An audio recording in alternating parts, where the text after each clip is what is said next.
Trompetenartige Instrumente aus Metall verwendeten schon die alten Ägypter. In der Antike war vor allem Bronze als Material für Blechblasinstrumente beliebt.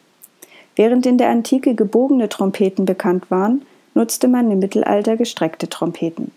Geschwungene Formen sind ab dem 14. Jahrhundert wieder in Quellen nachweisbar. Waren Trompeter, wie andere Musiker, anfangs noch dem fahrenden Volk zugeordnet, standen sie im Mittelalter und in der Renaissance als Hofbeamte zunehmend im Dienst von Herrschern. Die Musiker organisierten sich in Zünften, die strenge Regeln erarbeiteten. Trompeten dienten der höfischen Repräsentation und der Signalgebung im Militär. Auch die Türmer auf den Stadttürmen mussten die Signaltrompete spielen können. Unsere Büchsen- oder Topftrompete aus Messing entstand vermutlich im 16. Jahrhundert.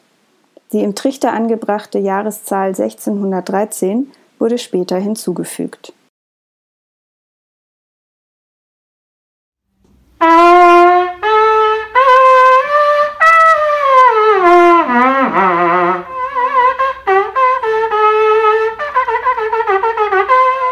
Als Konstanzer Verein, der nicht nur die Fasnacht und das Brauchtum pflegt, sondern auch satzungsgemäß Kunst und Kultur fördert, ist es uns eine ganz besondere Freude, hier im Rossgartenmuseum zu helfen, zu unterstützen, wenn es um die Restaurierung seiner Wertschätze geht.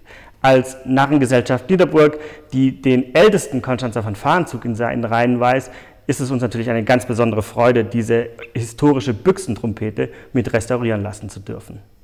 Diese Trompete, andere interessante Instrumente und eine Vielzahl weiterer Exponate sind ab 2. Juli 2020 in der Ausstellung Schätze des Südens, Kunst aus 1000 Jahren, 150 Jahre Rossgartenmuseum zu sehen.